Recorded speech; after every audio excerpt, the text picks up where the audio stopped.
Alhamdulillahirabbil alamin. Assalatu wassalamu ala asrofil anbiya'i wal mursalin wa ala alihi wa sahbihi ajma'in. Amma ba'du.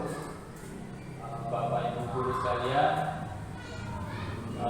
marilah senantiasa kita bersyukur kepada Allah Subhanahu wa taala yang mana di pagi menjelang siang hari ini kita semua masih bisa berkumpul bersilaturahmi dalam rangka kegiatan berbagi praktik baik calon guru penggerak angkatan 10 Kabupaten Musirawas, yaitu yang bertema tentang penerapan budaya positif di sekolah.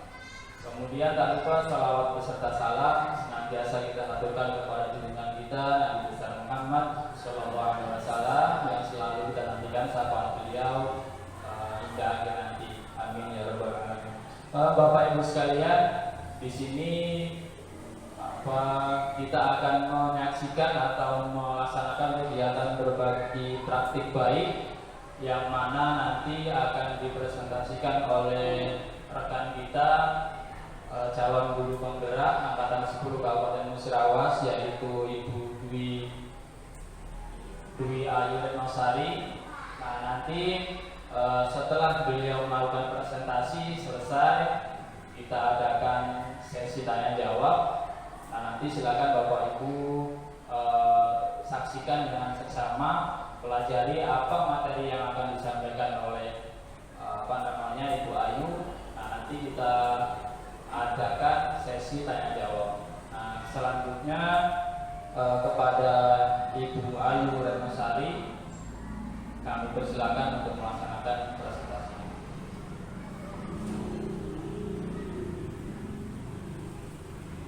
Saya mengenai disiplin positif di sekolah. Baiklah, sebelum kita memulai materi kita hari ini, kita ice briefing dulu biar kita lebih semangat lagi. Bapak Ibu dimohon berdiri.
Misalnya komitmen, tanggung jawab, jujur, mandiri, integritas. Itu merupakan nilai-nilai keyakinan.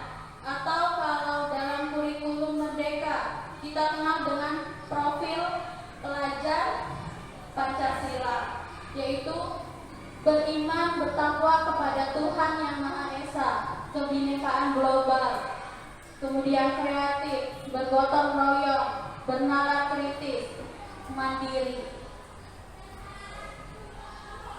Adapun konsep inti budaya positif yang pertama yaitu perubahan paradigma belajar, yang kedua disiplin positif, yang ketiga kebutuhan dasar manusia, yang keempat teori motivasi, hukuman, penghargaan, dan restitusi, yang kelima posisi kontrol guru, yang keenam keyakinan kelas, dan yang ketujuh segitiga restitusi. Yang pertama, pembelajaran dengan paradigma baru. Pembelajaran dengan paradigma baru itu merupakan pembelajaran yang dirancang berdasarkan prinsip pembelajaran berdiferensiasi. Apa itu pembelajaran berdiferensiasi? Itu merupakan upaya mengakomodasi perbedaan individu peserta didik dalam belajar, mencakup potensi peserta didik, minat, dan gaya belajar mereka, sehingga para peserta didik itu belajar sesuai dengan kebutuhannya berdasarkan tahapan perkembangan sesuai teori psikologi modern untuk mewujudkan profil pelajar Pancasila. Kemudian yang kedua, disiplin positif. Disiplin positif itu merupakan pembiasaan hal baik, mencakup sikap atau perilaku maupun tutur kata oleh seluruh warga sekolah, terutama bagi murid agar dapat berkembang menjadi pribadi yang kritis, mandiri, dan bertanggung jawab. Tentunya sebagai pendidik, tujuan kita adalah menciptakan peserta didik yang memiliki motivasi dalam diri atau motivasi intrinsik menuju perubahan perilaku ke arah yang lebih baik. Kemudian yang ketiga, kebutuhan dasar manusia. Kebutuhan dasar manusia itu merupakan sesuatu yang kita lakukan untuk mendapatkan apa yang kita inginkan. Seluruh tindakan yang kita lakukan pasti memiliki tujuan. Semua usaha terbaik yang kita lakukan agar kebutuhan dasar kita terpenuhi dengan baik. Ada 5 kebutuhan dasar manusia, Bapak Ibu. Yang pertama, kebutuhan untuk bertahan hidup. Ini sifatnya fisiologis, untuk bertahan hidup. Contohnya makanan, pakaian, tempat tinggal, kesehatan, keamanan. Kemudian kebutuhan dasar yang kedua, kasih sayang dan rasa diterima. Anak-anak dengan kebutuhan dasar ini biasanya ia ingin disukai dan diterima oleh lingkungannya. Jadi latar belakang dari kebutuhan ini adalah ingin diperhatikan, sehingga kebutuhan akan kasih sayangnya bisa terpenuhi. Kemudian yang ketiga, penguasaan. Ini berhubungan dengan kekuatan untuk mencapai sesuatu, menjadi terampil, kompeten, diakui prestasinya. Biasanya anak-anak dengan kebutuhan dasar ini, dia selalu ingin menjadi pemimpin, merasa kecewa bila melakukan kesalahan. Kemudian mereka mengamati dulu sebelum mencoba hal baru. Kemudian yang ketiga, itu kebebasan. Anak-anak dengan kebutuhan dasar ini, dia menginginkan pilihan, tidak terpengaruh dengan orang lain, senang mencoba hal-hal yang baru. Kemudian yang terakhir itu kesenangan. Anak-anak dengan kebutuhan dasar ini, dia menikmati apa yang mereka lakukan. Biasanya dia berkonsentrasi tinggi dengan apa yang mereka kerjakan. Ciri-ciri anak dengan kebutuhan dasar ini biasanya dia iseng, suka melucu, bermain, kemudian humoris. Itu. Yang keempat itu teori motivasi, hukuman, penghargaan, dan restitusi. Yang pertama, teori motivasi perilaku manusia. Itu ada 3. Yang pertama, untuk menghindari ketidaknyamanan atau hukuman. Biasanya orang dengan motivasi seperti ini akan bertanya dalam dirinya, apa yang akan terjadi bila saya tidak melakukannya. Orang-orang dengan motivasi seperti ini biasanya berusaha menghindari permasalahan yang muncul, yang mungkin akan berpengaruh kepada dirinya, baik secara fisik maupun tidak terpenuhinya kebutuhan mereka. Nah, motivasi ini datangnya dari mana? Dari luar, karena mereka takut atau menghindari sebuah hukuman atau ketidaknyamanan. Kemudian yang kedua, untuk mendapatkan imbalan dari orang lain. Kalau yang pertama tadi dia akan bertanya apa yang terjadi. Kalau yang kedua dia akan bertanya apa yang akan saya dapatkan bila saya melakukan hal tersebut. Jadi orang dengan motivasi ini mengharapkan suatu imbalan, baik itu pujian, hadiah, penghargaan. Karena bagi mereka itu sangat penting. Itu datangnya dari mana? Dari luar, karena dia mengharapkan dari orang lain. Ini motivasi eksternal. Kemudian yang ketiga itu untuk menghargai diri sendiri. Kalau untuk menghargai diri sendiri, dalam dirinya akan bertanya, saya akan menjadi orang seperti apa bila saya melakukannya. Jadi mereka akan melakukannya sesuai dengan nilai-nilai yang mereka yakini atau nilai-nilai yang mereka hargai. Inilah dari tujuan disiplin positif. Orang-orang dengan motivasi ini akan memiliki disiplin positif karena motivasi perilakunya secara internal dari dalam diri orang tersebut. Kemudian dihukum oleh penghargaan. Bapak Ibu, penghargaan dan hukuman itu sama. Mengapa sama? Karena sama-sama mencoba mengendalikan perilaku seseorang. Ada beberapa dampak atas pemberian penghargaan. Yang pertama, penghargaan jangka pendek dan jangka panjang.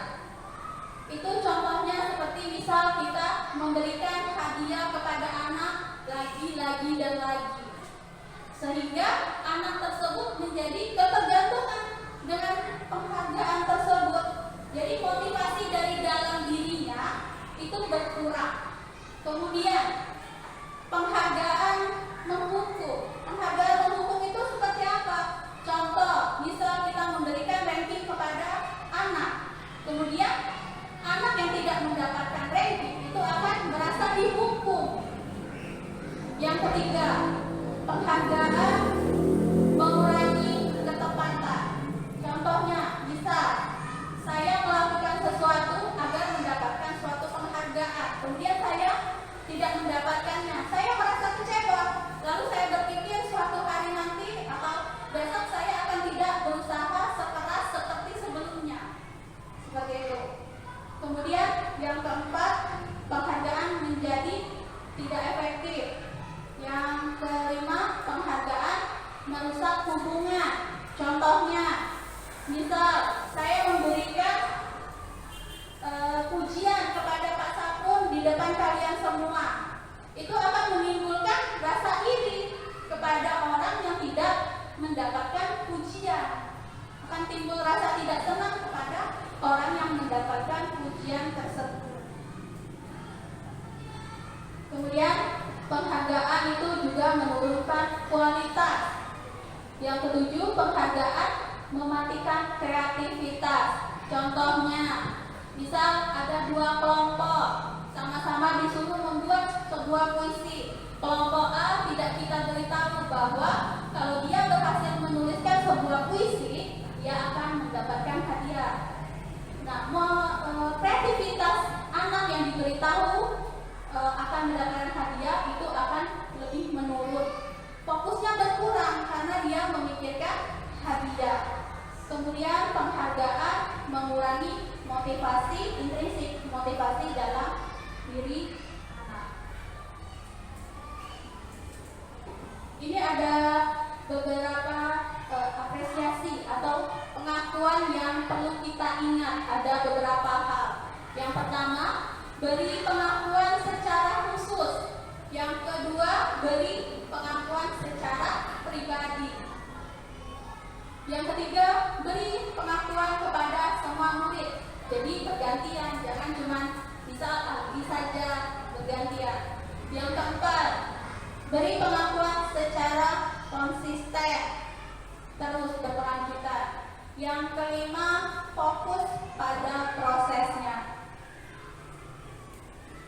Ini bisa Bapak Ibu lihat contoh pengakuan apresiasi kebajikan.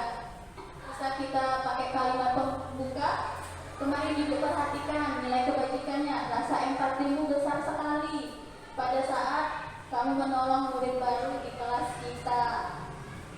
Yang kedua, saya menghargai atau Ibu menghargai kepedulianmu pada saat kamu membantu teman-teman di tugas kelompok. Yang ketiga, terima kasih untuk rasa tanggung jawabmu pada saat kamu memungut kertas-kertas yang berserakan di lantai. Jadi jangan lupa harus diingatkan nilai kebajikannya. Di sini ada perbedaan hukuman dan konsekuensi. Hukuman itu perbedaan hukuman dan konsekuensi. Kalau hukuman sesuatu yang menyakitkan harus terjadi. Kalau konsekuensi sesuatu harus terjadi. Kemudian membuat anak sakit. Kalau konsekuensi membuat anak merasa tidak nyaman dalam jangka pendek. Dengan hukuman anak jadi membenci kedisiplinan. Kalau konsekuensi anak menghargai disiplin.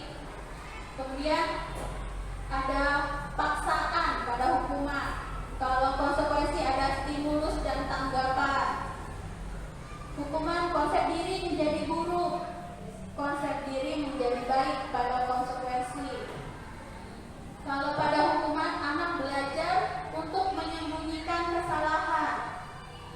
Kalau konsekuensi anak belajar untuk mematuhi peraturan. Dan yang terakhir, kalau hukuman itu marah, rasa bersalah, biasanya dipermalukan, merasa tak dihargai. Kalau konsekuensi anak kehilangan hak, dibuat tidak nyaman, diasingkan untuk sementara. Jadi inilah perbedaan antara hukuman dan konsekuensi. Kemudian apa itu restitusi? Mungkin hal baru ini didengar untuk Bapak Ibu. Restitusi itu adalah proses menciptakan kondisi bagi murid untuk memperbaiki kesalahan mereka sehingga mereka bisa kembali pada kelompok mereka dengan karakter yang lebih kuat. Restitusi juga merupakan proses kolaboratif. Jadi kolaboratif antara siapa? Guru dan murid yang mengajarkan murid untuk mencari solusi untuk masalah mereka dan membantu murid berpikir tentang orang seperti apa yang mereka ingin menjadi, tujuan mulianya, dan bagaimana mereka harus memperlakukan orang lain. Ini perbedaannya dari identitas gagal menjadi identitas sukses. Jadi kalau hukuman itu dampaknya negatif, Bapak Ibu. Bisa Bapak Ibu lihat. Kalau konsekuensi itu lebih ke netral. Restitusi itu positif. Mengapa? Karena menguatkan untuk murid dalam jangka panjang. Korbannya mendapatkan ganti. Murid atau anak mendapatkan penguatan. Masalah bisa terpecahkan. Dalam restitusi, murid belajar bertanggung jawab atas perilakunya dalam jangka waktu panjang. Kemudian dalam restitusi kita menanyakan kepada anak, apa yang kamu yakini, apa yang bisa kamu lakukan untuk memperbaiki masalah ini. Kemudian anak dapat menghormati dirinya dan orang lain. Seperti itu. Yang kelima, posisi kontrol. Ada 5 posisi kontrol guru. Yang pertama itu penghukum. Biasanya tipe-tipe penghukum ini bermain kekerasan fisik maupun verbal. Kemudian yang kedua, kontrol guru pembuat merasa bersalah. Pembuat merasa bersalah biasanya guru berbicara dengan lebih lembut, menggunakan keheningan, sehingga membuat orang tersebut menjadi tidak nyaman, merasa bersalah, rendah diri. Kemudian yang ketiga, posisi teman. Dalam posisi teman ini, guru tidak menyakiti murid, tapi dia mengontrol murid melalui persuasi dengan cara meyakinkan murid. Seperti itu. Yang keempat itu pemantau atau mengawasi. Guru dengan kontrol ini biasanya menggunakan catatan-catatan data sebagai alat bukti atas perilaku yang dilakukan oleh murid tersebut. Dan yang terakhir, posisi manajer. Posisi manajer ini merupakan posisi yang paling ideal kita sebagai guru. Mengapa? Karena ada kolaborasi antara guru dan murid. Bagaimana untuk memperbaiki masalah yang ada. Jadi di sini siswa dipersilakan untuk mempertanggungjawabkan perilakunya atau kesalahannya. Jadi posisi ini yang paling ideal kita sebagai guru. Hasil dari kontrol guru penghukum, kemungkinan murid akan marah kalau kita kasih hukuman, kemudian mendendam atau bersifat agresif. Karena dia mendendam, bisa saja sepulang sekolah dia melihat motor bapak ibu, dia akan menggoresnya dengan paku. Itu dari hasil penghukum. Kemudian kalau pembuat merasa bersalah, murid akan merasa bersalah telah mengecewakan bapak ibu gurunya.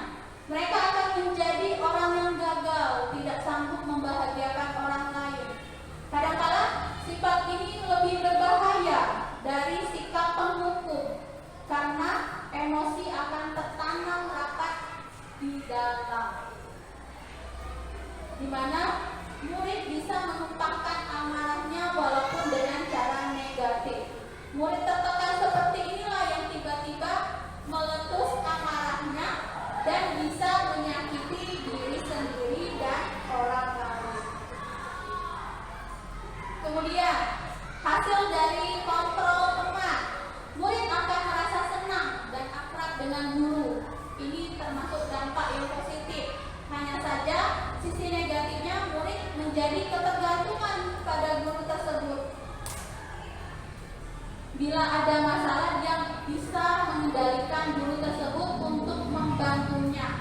Akibat lain dari posisi teman, murid tersebut hanya akan berbuat sesuatu bila yang menyuruh adalah guru tersebut, dan belum tentu berlaku dengan yang sama dengan guru lain.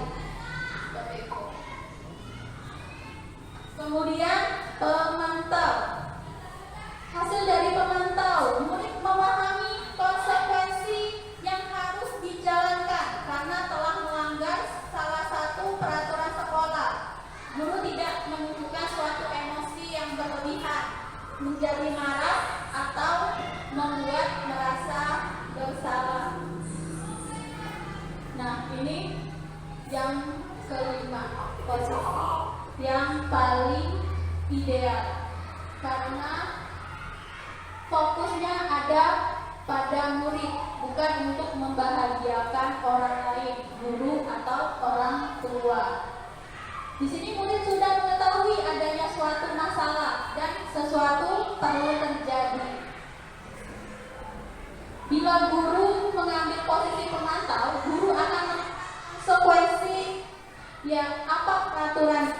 Namun pada posisi manajer, guru akan mengembalikan tanggung jawabnya kepada murid untuk mencari jalan keluar permasalahannya, tentu dengan bimbingan kita sebagai guru. Di sini bisa Bapak Ibu lihat contoh lain penerapan 5 posisi kontrol guru. Misal ada kasus murid tidak mengerjakan tugas yang diberikan guru. Kalau kontrol guru penghukum pasti langsung menyuruh siswanya berdiri dengan sebelah kaki di depan kelas. Kalau pembuat merasa bersalah itu caranya lebih lembut. Kesekian kali ibu sudah ingatkan, kamu senang ya melihat ibu terus-terusan bertindak seperti ini. Kemudian kalau teman, ayo dong kamu kerjakan tugasnya nanti kalau sudah selesai kita main game lagi. Misal, kemudian yang keempat, pemantau. Kamu sudah melakukan kesalahan dan sudah mengetahui konsekuensinya. Sekarang selesaikan dan segera kumpulkan. Kelima, kalau posisi manajer, apakah kamu tahu kesalahanmu? Keyakinan sekolah apa yang kamu langgar? Dan apa yang akan kamu lakukan untuk menyelesaikannya? Nah, sekarang kalau ada yang seperti ini, saya kecewa sekali dengan kamu. Kira-kira Bapak Ibu, posisi kontrol apakah aku? Kontrol apa? Membuat merasa bersalah. Kemudian kalau kamu tidak pernah benar melakukannya sekarang keliling lapangan 3 kali, itu posisi kontrol apa? Penghukum, ya betul. Kemudian kira-kira bagaimana kamu akan memperbaiki masalah ini? Posisi kontrol apa?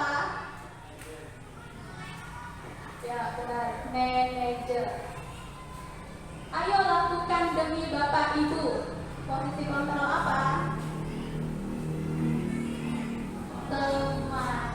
Kemudian yang terakhir, kamu terlambat 15 menit. Apakah kamu sudah mengerti konsekuensi yang dilakukan bila terlambat? Posisi kontrol apa? Ini posisi kontrol pemantau, karena dia berdasarkan data. Yang keenam, keyakinan kelas. Mengapa harus keyakinan bukan peraturan? Pasti akan muncul hanya seperti itu di benak Bapak Ibu.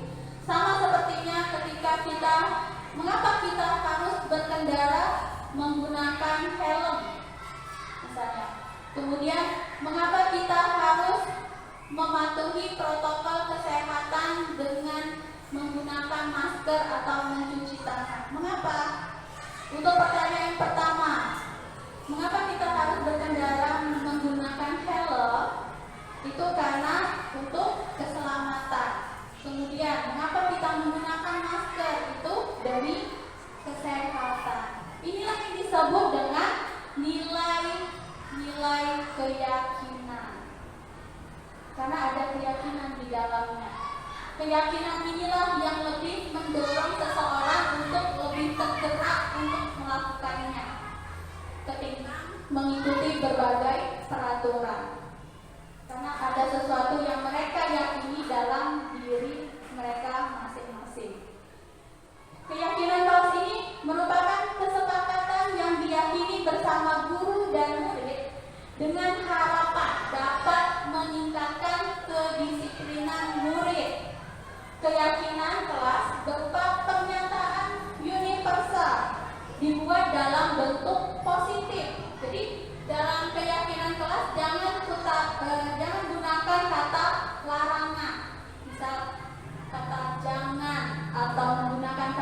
tidak, tapi gunakanlah kata-kata yang positif. Kemudian keyakinan kelas hendaknya tidak terlalu banyak, jangan banyak-banyak Bapak Ibu, 3 sampai 5 saja, sehingga anak-anak mudah mengingat dan memahaminya. Semua warga kelas ikut berkontribusi dalam pembuatan keyakinan kelas melalui kegiatan mengutarakan pendapat. Nah, ini langkah-langkah membuat keyakinan. Kebetulan kelas 6 sudah membuat keyakinan. Langkah pertama, kita bisa menjelaskan dulu tentang keyakinan kelas. Apa itu keyakinan kelas? Manfaatnya untuk mereka apa? Kemudian, kalau kita sudah jelaskan, kita dorong siswa untuk mengungkapkan harapan mereka, impian untuk kelas yang ideal seperti apa. Kemudian yang ketiga, setelah mereka mengungkapkan pendapat, silakan mereka tulis di kertas, kemudian menempelkannya di depan. Yang keempat, kita bahas dan memilih keyakinan kelas yang paling penting, relevan dengan tujuan dan harapan yang telah didiskusikan. Nah, yang kelima, gunakan kalimat yang positif untuk merumuskan keyakinan kelas. Ini bisa dilihat, Bapak Ibu lihat keyakinan kelas 6 yang sudah kami buat. Yang pertama itu disiplin positif, kemudian saling menghargai dan menghormati antar sesama teman, menghormati dengan guru, kemudian jujur dan mandiri. Keempat, belajar dengan sungguh-sungguh. Kelima, mengerjakan tugas tepat waktu. Keenam, bersama menjaga kebersihan.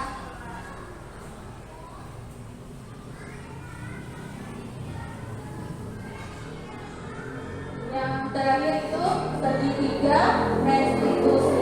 Segitiga restitusi itu merupakan suatu proses dialog yang dijalankan guru atau orang tua agar dapat menghasilkan murid yang mandiri dan bertanggung jawab. Segitiga restitusi ini juga membantu murid dalam memiliki tujuan, disiplin positif, dan memperbaiki dirinya setelah berbuat salah.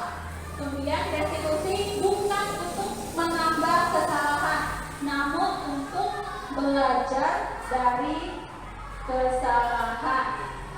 Ada 3 tahapan dari segitiga restitusi. Yang pertama itu menstabilkan identitas. Kemudian yang kedua, validasi tindakan. Yang ketiga, menanyakan keyakinan. Yang pertama, menstabilkan identitas. Itu fungsinya untuk membuat anak yang merasa gagal karena berbuat kesalahan menjadi lebih positif terhadap dirinya. Contoh, guru berkata, berbuat salah itu hal yang manusiawi. Tidak ada manusia yang sempurna. Bapak Ibu juga buat salah. Kita pasti bisa menyelesaikan permasalahan ini. Bapak Ibu tidak tertarik untuk mencari tahu siapa yang benar, siapa yang salah. Bapak Ibu lebih tertarik untuk menyelesaikan masalah.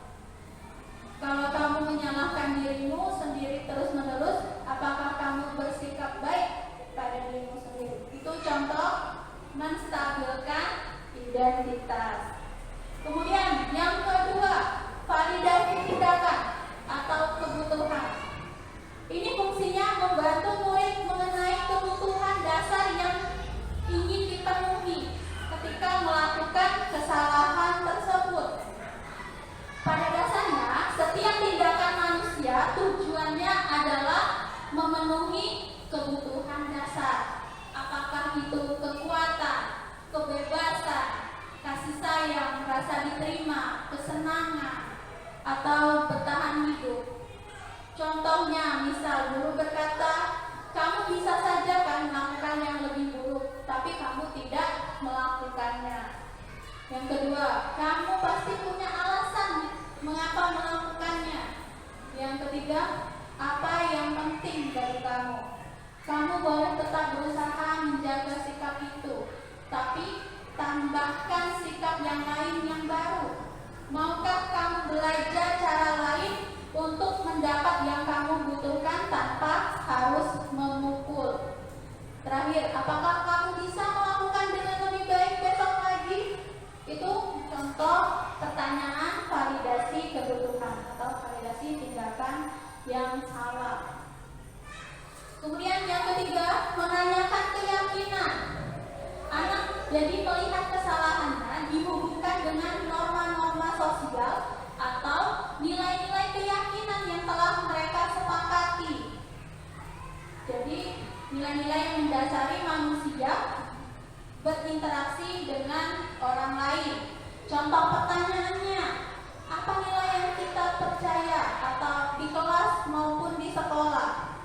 Nilai-nilai kebajikan apa yang telah kita sepakati? Kemudian kelas yang ideal itu seperti apa sih? Kamu ingin menjadi anak yang seperti apa? Apa yang kamu rasakan ketika kamu melakukan itu? Kamu menjadi orang yang seperti apa? Itulah contoh pertanyaan tentang menanyakan keyakinan. Nah, Bapak Ibu, di sini ada contoh penerapan yang telah saya lakukan di kelas 6. Contoh penerapan segitiga restitusi. Demikianlah presentasi berbagi praktik baik mengenai budaya positif di sekolah dari saya. Semoga bermanfaat bagi Bapak Ibu guru sekalian. Wassalamualaikum warahmatullahi wabarakatuh. Tepuk tangan dulu untuk guru-guru saat ini.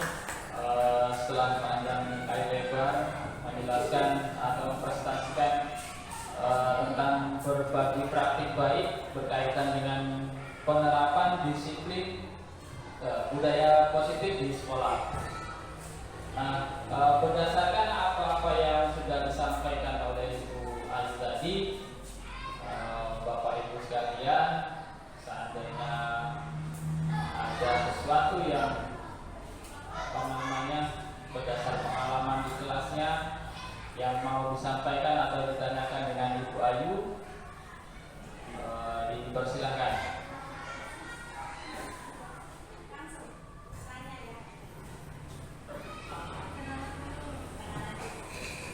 Terima kasih. Ya, Assalamualaikum warahmatullahi wabarakatuh. Sebelumnya terima kasih atas waktu yang diberikan dalam sesi ini. Dari materi yang Ibu jelaskan tadi, yaitu tentang segitiga restitusi. Ya. Di sini yang saya mau tanyakan yaitu bagaimana segitiga restitusi dapat menjadi alternatif yang lebih positif dan konstruktif dalam mendisiplinkan anak. Nah, itu saja yang saya tanyakan. Terima kasih. Terima kasih Ibu Devi atas pertanyaan.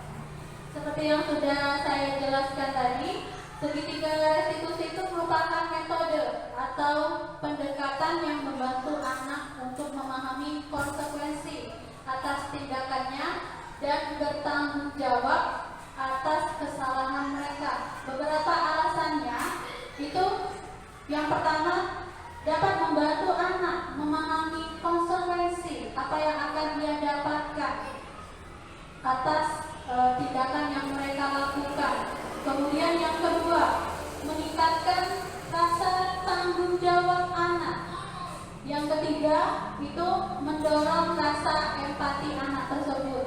Yang keempat, membangun hubungan yang lebih positif dengan orang lain. Itulah beberapa alasan mengapa segitiga restitusi itu dapat alternatif yang lebih positif dan konstruktif dalam mendisiplinkan anak. Baiklah, tadi sudah dijawab atau ditanggapi oleh Ibu Ayu bahwasannya segitiga restitusi itu menjadi alternatif. Nah, yang pertama tadi membantu anak ya, memahami konsekuensi atas tindakan siswa tersebut. Kemudian meningkatkan tanggung jawab. Sudah itu mendorong empati, dan yang selanjutnya hubungan yang positif dengan orang lain. Bagaimana Bu Sri Dewi? Terima kasih. Saya sudah cukup jelas atas penjelasan Ibu Ayu.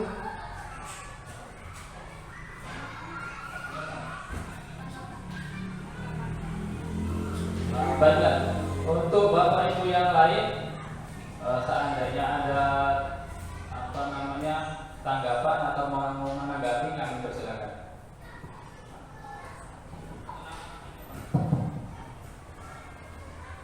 Bismillahirrahmanirrahim. Assalamualaikum warahmatullahi wabarakatuh. Baik, nama saya Saiful Umay, peserta dari presentasi Bagan Positif Baik ini, mewakili dari teman-teman mengucapkan ribuan terima kasih yang sebesar-besarnya kepada Ibu Ayu yang telah memberikan materi presentasi berbagi positif baik tentang budaya positif di sekolah. Alhamdulillah Bu, dengan materi yang disampaikan itu kami merasa mendapatkan ilmu yang banyak sekali. Dari ilmu yang kami tidak tahu menjadi tahu, dan kami sangat bersyukur sekali dengan Ibu. Apalagi penjelasan-penjelasan yang disampaikan oleh Ibu tadi sangat baik, sangat jelas, kompeten, singkat, padat, tepat, pokoknya tepat sasaran lah bagi kami.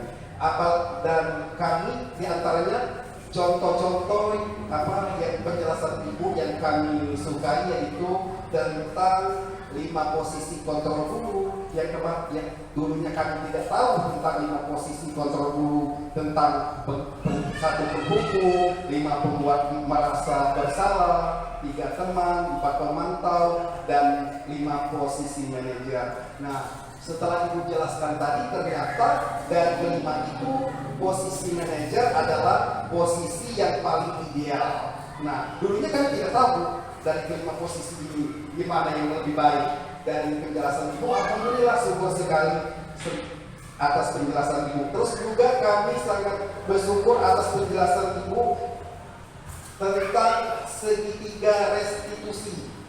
Nah, kami mendapatkan ilmu sekali Ibu tentang segitiga restitusi, apa yang telah dijelaskan Ibu tadi. Kami di antaranya itu 1, menstabilkan identitas, yang kedua validasi kebutuhan, 3 menanyakan keyakinan, dan serta contoh-contohnya Ibu terapkan semua tadi, Ibu paparkan semua. Alhamdulillah, dan saya mewakili teman-teman memberikan apresiasi kepada Ibu dan memberikan A+ buat Ibu. Tepuk tangan teman-teman. Dan kami sangat mendukung sekali program ini. Semoga program ini tetap berkelanjutan, dan kami doakan semoga Bu Ayu sukses selalu. Amin ya rabbal alamin. Mungkin ini saja tanggapan dari kami. Billahi taufiq wal hidayah. Wassalamualaikum warahmatullahi wabarakatuh. Waalaikumsalam warahmatullahi wabarakatuh. Terima kasih untuk peserta Pak Saiful Umay, tanggapannya luar biasa. Tidak ada pertanyaan lagi? Cukup? Baiklah Bapak Ibu, demikian kegiatan berbagi praktik baik kita pada siang hari ini. Semoga apa yang Ibu Dwi Ayu Renasari tadi sampaikan bisa kita terapkan di sekolah ataupun di kelas masing-masing. Kemudian mari kita doakan juga mudah-mudahan Ibu Dwi Ayu Renasari sukses di program calon guru penggerak angkatan 10 di Kabupaten Musirawas. Sekali lagi kita berikan tepuk tangan untuk Ibu Ayu. Baiklah Bapak Ibu, demikian tadi kegiatan kita pada siang hari ini. Saya sebagai moderator